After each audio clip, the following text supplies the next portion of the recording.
Хоол, найз, баримын зэрэг зохиолуудыг бичсэн Тринити зохиолчийн дараагийн шинэ аимшигын зохиол болох Арын байшингийн эмэгтэй. Ийм бүгд бүтэн хувилбараар орлоо. Арын байшингийн эмэгтэй. Зохиолыг бичсэн Тринити. Дуу оруулсан Б. Оргилволд. 2025 он. 4-р хэсэг. Би Агзасхийн зүүднээс эсэрлээ. Дутуу хаасан хөшигний завсраараа бүтэн сар мэлтийтэл тусна. Үүр цайх яагаачгүй болол та. Хэдийн сэрсэн гэдгийг мэдж байвч нойрон дарагдсан оюун ухаан минь бүрэн сэрэгч гэж чадсангүй. Өөрийгөө хотын байшинда ирчихсэн билүүч гэж бодох шиг. Тэгснэг хин нэг нь хаалга тогшоо дугааг ойлгомогцсон. Сайн нэг өөрийгөө цуслангийн байшиндан байгаагаа саналаа. Орны хажуугийн жижиг тавир дэрхийг тэмтэрсээр гар утсан олж аваад цаг харвала шөнийн 3 цаг өнгөрч байна. Бас зоригоогоос хэд хэдэн дуудлага ирснийг нь сонсолгүй өнгөрөөс нь олж мэдв. Зоригоо ирнэ гэж бичсэн байсан. Завтаа болоо залгана гэсэн байсан. Гэхдээ яг над руу залгах үед нь би унтчихсан байж таарлаа. Энэ хаалга тогшоод байгаа итгэхэд зоригоо байж таарах нь. Хэмээн таамаглаад амжив. Тэгээд нойрмогнуудын нухалсаар орон дээр өндөж суугаад "Хэмбэ? Зоригоо юу?" хэмээн чанга дуугаар асуулаа. Гэвч хаалганы цаана ирсэн этгээд хариу дуурсангүй. Зүгээр л хаалгыг минь үргэлжлүүлэн тогшсоор. Магадгүй миний үг тэнд хаалганы гадаа сонсогдохгүй байгаа бол л та. Ингээд би өөд рүү очихоор шийдэн орон дээрээсийн босдол баруун хөлийн шагаа тэцхгүй юм бэрх өвдөж арай л доошоо сун туссангүй. Жаахан унтсан биш хөл бүр аимшигтай хөвчин орчгож. Гэвч инглигээд яалтай. Хаалганы цаана ирсэн этгээд зай завсаргүй тогшсоор байгаа учраас би арга буюу өвчтөө хөлөөчрэн алгасаар хаалган дээр нь явж очлоо. Тэгээд тайлах гэснэн бага зэрэг болгоомжлон "Хэмбэ?" хэмээн асуув. Эцэст нь үүдэнд ирсэн этгээд сая нэгэн миний асуусныг сонссон бололтой. Хаалга тогшхон болов. Гэвч хариу үг дуугарсангүй. Саяхан зүүдэлсэн хар дарсан зүүд санаанд минь орж би өөрийн ирэхгүй жихүүцэж болгоомжлох сэтгэл давтлаа. Тэгээд хідэн хором чимээ чагнасныхаа дараа өмнөхөөс илүү ууртай ширүүн дуугаараа "Хэмбэ? Юун хүн бэ?" хэмээн асуулаа. Хаалганы цаана чив чимээгүй. Зоригоо ирсэн байхаа гэсэн бяцхан найдлага нэгмсэн үгүй боллоо. Хэрвээ зоригоо бол ингээд л чимээгүй зогсоод байхгүй нь тодорхой. Би хаалганыхаа дотор талаас чихээ наан амьсгаа таран чагнасаар авч чимээ алга. Хэдэн минут өнгөрлөө. Эцэстэн би тэсгэл алдан хаалган алгуурхан нээв. Саяхан л хаалга тогшиж байсан этгээд хаашаа ч юм алга болжээ. Эсвэл магадгүй би өөрөө хин юм сонссон ч юм уу бүү мэд. Ямар тач өөдөнд хинч алга. Хойд байшингийн хаалгыг хэн нэгэн дотор талаас нь тогшоод инээгээд байсан мөнөөх төрүүчийн зүүд санаанд минь орно. Магадгүй тэр зүүднээсээ болоод л ингээд гэрийн хаалгыг хэн нэгэн тогшиж байна гэж хийсвэрээр хүлээж авсан болов уу? Би ийм бодмогцон жаахан тайвширлаа. Тэгэд хаалган буцааж хаах гэснэн юутайч довжон дэрэн гарав. Эргэн тойрон чимээ анаргүй. Бүтэн сарны туяа ойр орчмыг ил тодхон харуулна. Жалган гатсан машин маань хөглийн барайгаад байж л байна. Урд айлуудын гэрлүүд цөм унтраалттай. бүгд л гүн нойрондон автаж байна. Тэр доор машин замыг дагсан гэрлийн шонгууд хөврөн үргэлжилнэ. Гэвч тэр замаар явж харагдах машин нэг ихэнч алга. Би гэрлүүгэн боцож орох гэсний бодлон өөрчиллөө. Ямар нэг зүйл өөр болчихсон юм шиг санагдана. Сэтгэлийн мухарт саяын зүйд арын байшингийн тухай бодлол эргэлдэнэ. Тэгээд эцэст нь хэдий өөрөн хүсэхгүй байсан ч байшингаан тойрон алхаж мөнөөх арын байшинг харлаа. Тэгмэгцэн өөрийн ирэхгүй цочов.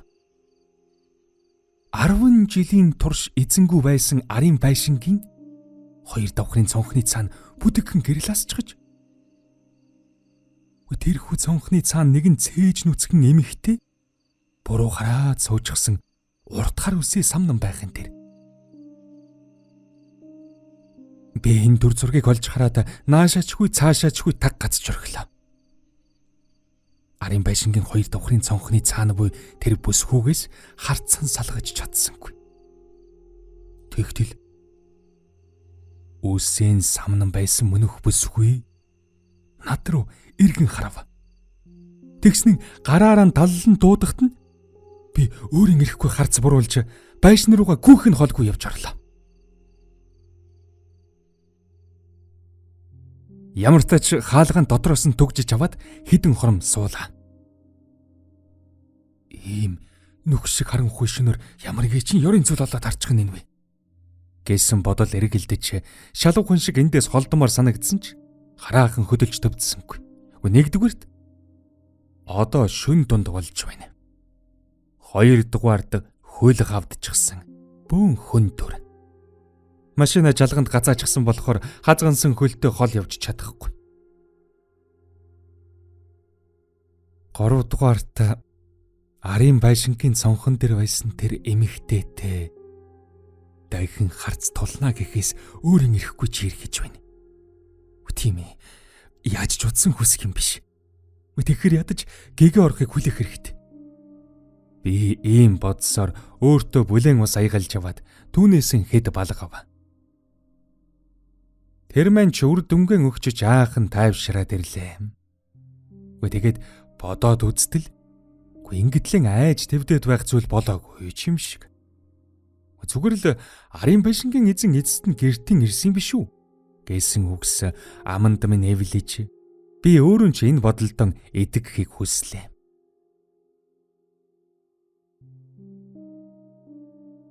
Нэг л мэдхнийн цонхоор үүрийн гэгээ тусаж байхажээ. Сэтгэл түгшээсэн харанхуй шүн эцэст нь нэг юм ард үлдэж өглөө болох нь тэр. Би хазагнан гიშгсээр хаалгаан тайлж гараад мөнөх арын байшинг харлаа. Өнгөрсөн шөнө миний бодол зөв байжээ. Байшингийн эзэн ирч гэж. Хашааных нь хаалга нээлттэй. Тэрж бүхэл өнөөх хэд хэдэн цоожоор битүүлсэн байдаг төмөр хаалганч дэлгэгдэж гэж. Би юу бодохоо ч мэдэхгүй тэрхүү нээлттэй хаалга руу мэлрэн зогссоор.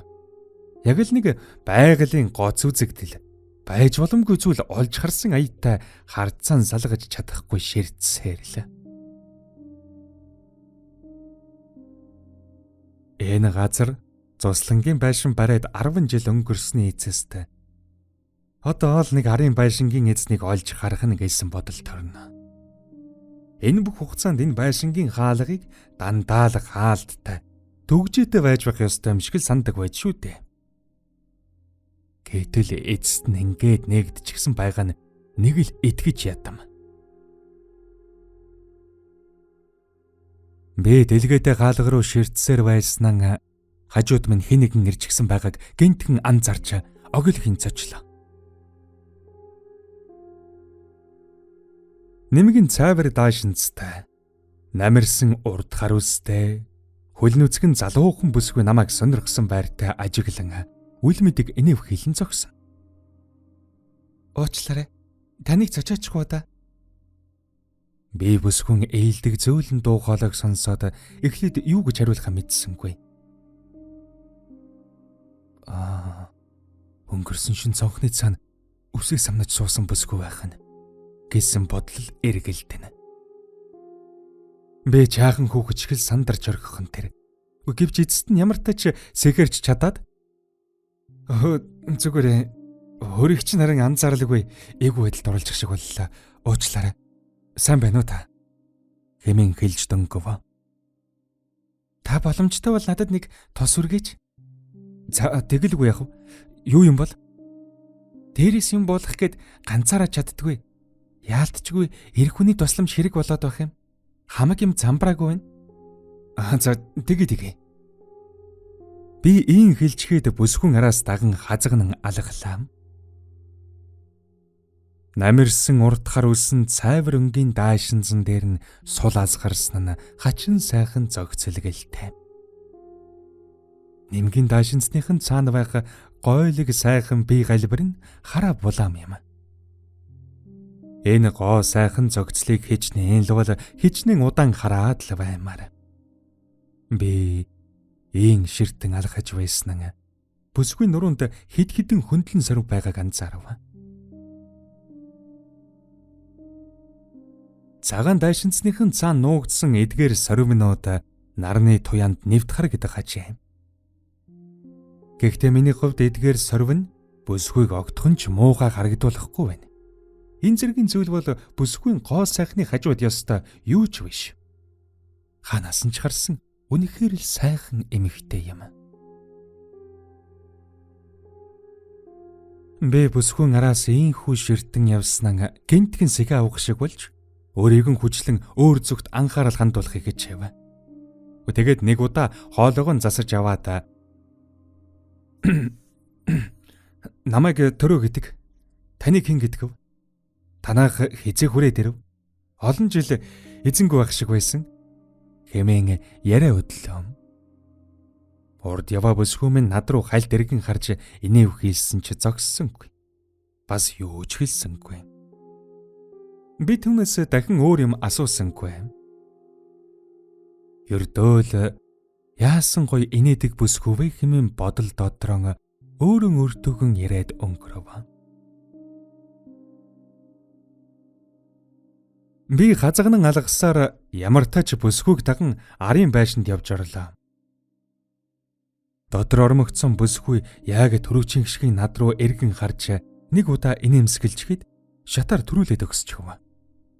Би жараас нь даган хазгансан чи нэг давхрын өрөөний болон хавцаа байх том ширээний цаана үхэн нэгэн хүн сууж байгааг олж мэдээд цог туслаа. Цааш гарсан байдалтай сууж байсан тэр хүн аажимхан өнд эсвэр над руу эргэн харлаа. Настай хүн байна. Бүр таньдагч хүн байна. Бид хоёр биенээ ширтэн хідэн хорон болж эцэст нь би "Хөөе, сайн байна уу гочоогой? Сайхан зосч байна уу?" хэмээн уулгалдлаа. Гэтэл гочоо өвөө миний үгний хариуд юу ч хэлэлгүй над руу дөхөж ирснээ дугуун дээрээс минь атгаж аваад шуудхан өөдрөж хэрхэн тэр. Гэхдээ би түүний аясаар явсаар хаалган дээр ирсэн чи эцэстэн зогсоод "Юу болоод байна ах минь?" хэмээн асуув. Гочоо үг над руу их л цэвүүцсэн байртай ширтэн байна. Тэгснэн "Зайл цаашаа" хэмээн хэлхэн тэр.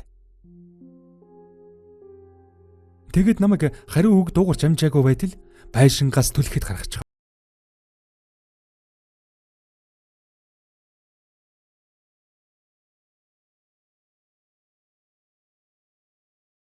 Хэрв та энэхүү зохиолыг яг одоо бүдүүн хувилбараар сонсохыг хүсвэл Mbook аппликейшнээр сонсоорой.